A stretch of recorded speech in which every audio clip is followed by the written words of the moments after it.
Thanks for stopping on our channel, which is dedicated to central heating. And as you can see, I've been doing this a long time.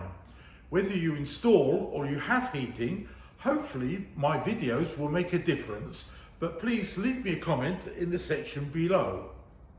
Lights, action, camera, let's begin. Have you got a stuck pump or a noisy pump? Yeah. This short video will show you how to get the machine up and running, the pump, obviously very important, and also how to finally solve the problems. Before we begin, we need to get prepared, and first thing we're going to look at is we need a can. No, not that can, this can. That's air spray, because we need to clean the front of the pump out once we replace the screw. Then we need this can, WD-40, just a smidgen to put inside here and in the back, because the noise is either here or is at the front. So we just want a little bit of WD-40, and then we need a lubricant. So we need some spray silicone and silicone paste. Have a listen.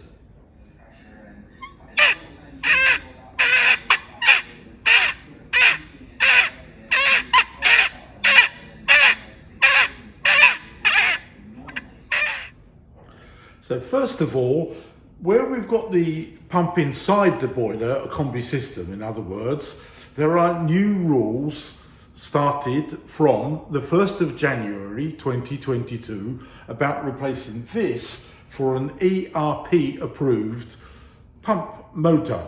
So there's all changes going on in 2022, and basically what was going to happen is that goes out and probably a UPS 3 comes into its place, because that's the direct replacement. So first of all, the first stage of this is going to be depressurize.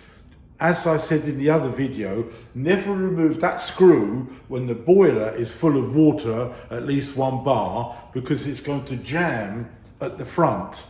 And when we undo that silver screw at the front, we're going to do the next stage, which is going to be some air to clean out the dust because it's seized up or it's running slow.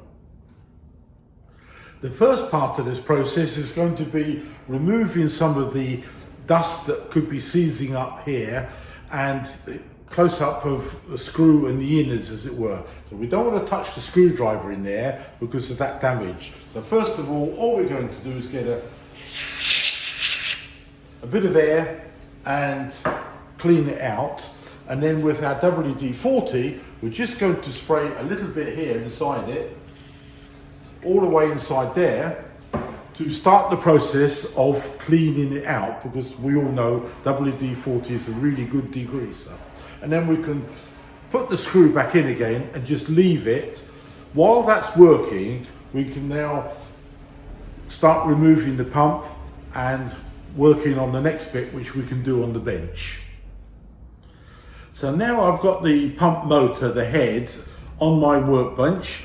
First thing I'm going to do after I remove the screw is just put a very small amount of WD-40 here and then put the screw back again, just to make sure it goes in nice and tightly. And then I'm going to put a drop more down the back, because the noise either is from the back or the front or both. So I'm going to do the same again. I'm just going to spray a little bit of WD-40 here and just give it a second or two or a minute for that to penetrate down, and then see if I can just turn this, because don't do it from the front, it'll crack. We can tell whether it's loose or not just from the back, because if that moves, and we can double check it very easily by removing the screw again and then just observing that when we turn the back, the front also moves. And that WD-40 will take a few seconds to do. So we can put a drop in, and just to keep it going a little bit more to get that goodness that this can does about cleaning out and degreasing. Once we've done that, we go into our lubricating stage. So we can see with the photographs how bunged up this front was at the beginning. So next thing we're going to need is we're going to need some silicone spray and silicone paste. So the paste goes on the front. So where we got our screw, all we do is put a small full stop of silicone paste onto there, put it back into the pump and just leave it. So we just screw that back in again, and then on this side we spray lots of silicone down into the gaps and all around here, because this is waterproof, so it's very good for stopping muck and rubbish. So if you do have lots of that, you're definitely going to put some more inhibitor in, which is going to be our favourite F2 boiler silencer. But after you've sprayed it, just see if you can just turn it a little bit, sort of clockwise, anti-clockwise, and there might be some sounds, may not be, but as long as this goes in, and a bit more silicone spray, loads and loads and loads of it on here, just to get it up and running, and we're checking on this side that it's free.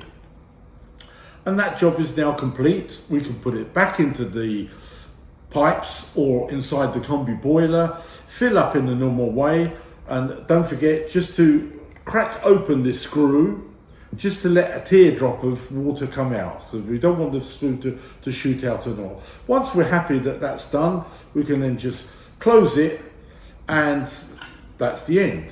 It's a nice, simple repair and gets people out of trouble, whether it's seized up or not.